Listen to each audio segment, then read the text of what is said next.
Assalamualaikum warahmatullahi wabarakatuh. Nama saya Gemi Yudia dari Universitas Teguh Umar, Prodi Teknologi Informasi.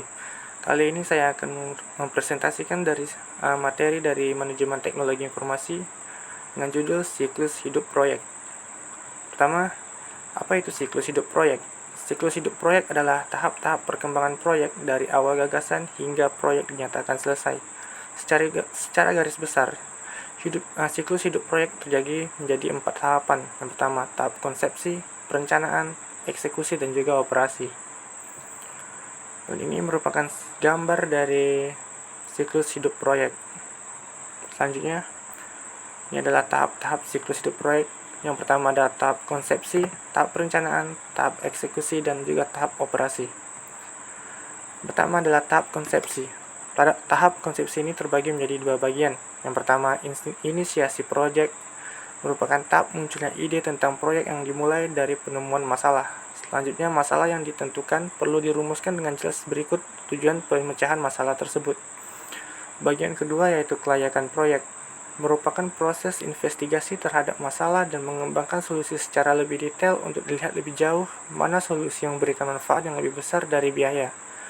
3 hal pokok yang harus dijawab pada tahap kelayakan ini adalah apa saja yang diperlukan, kapan dilakukan, dan siapa yang terlibat.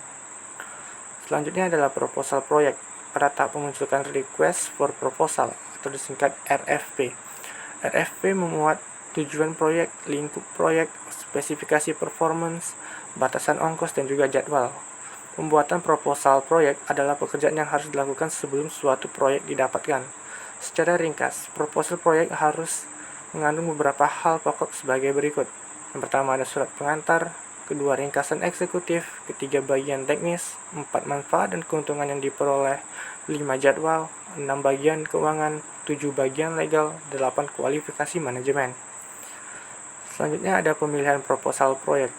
Secara umum, proposal proyek terbagi menjadi 2. Yang pertama ada evaluasi administrasi, yaitu evaluasi ini menentukan apakah proposal proyek telah memenuhi ketentuan yang disyaratkan, misalnya seperti aspek hukum, bidang pekerjaan, dan juga aspek finansial. Yang kedua ada evaluasi isi proyek. Pada tahap ini, proposal proyek dievaluasi dalam hal misalnya personel, metodologi, performa, harga, dan juga jadwal. Yang ketiga ada negosiasi kontrak. Bagi pemilik proyek atau juga disebut user, sasaran negosiasi yang dilakukan pada umumnya untuk mendapatkan persyaratan yang paling menguntungkan, penekanan harga, dan mencegah persyaratan yang mengekang. Sedangkan dari sisi kontraktor, berusaha mengurangi risiko, menekankan biaya dengan mengusulkan beberapa penyimpangan dari persyaratan. Selanjutnya ada tahap perencanaan. Tahap perencanaan dalam siklus proyek meliputi sejumlah kegiatan. Pertama, menyiapkan rencana proyek secara detail. Isi rencana meliputi berbagai hal sebagai berikut.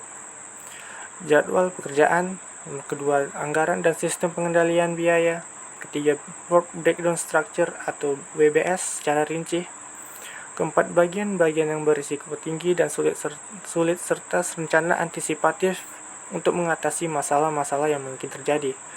Lalu ada rencana sumber daya manusia dan penggunaannya, rencana pengujian hasil proyek, dan rencana dokumentasi, rencana peninjauan pekerjaan, rencana pelaksanaan proyek. Yang kedua adalah penentuan spesifikasi proyek secara rinci. Ada 2 macam. Yang pertama spesifikasi kebutuhan user. Spesifikasi ini akan berhubungan dengan hasil yang diinginkan oleh user secara umum. Yang kedua ada spesifikasi kebutuhan proyek. Spesifikasi kebutuhan proyek merupakan terjemahan teknis dari kebutuhan user. Terjemahan ini bisa dalam bentuk ukuran, kapasitas, kecepatan, dan lain-lain. Selanjutnya ada tahap eksekusi. Tahap-tahap dalam eksekusi adalah sebagai berikut. Pertama ada desain. Dalam tahap ini spesifikasi diterjemahkan ke dalam market diagram atau skema. Yang kedua ada pengadaan. Tahap ini dilakukan untuk menyiapkan material dan fasilitas-fasilitas yang mendukung. Ketiga ada produksi. Setelah fasilitas dan bahan tersedia, maka dilakukan pelaksanaan produksi berikut pengawasan dan pengendalian sumber daya yang digunakan sebagai proses report. Keempat, pada tahap ini dilakukan penyerahan hasil proyek akhir. Penyerahan dapat disertai dengan training untuk user. Yang terakhir adalah tahap operasi. Setelah hasil proyek diserahkan ke user, maka proyek dianggap selesai. Keterlibatan kontraktor dianggap telah selesai dan user mulai mengoperasikan hasil proyek tersebut. Terima kasih. Assalamualaikum warahmatullahi wabarakatuh.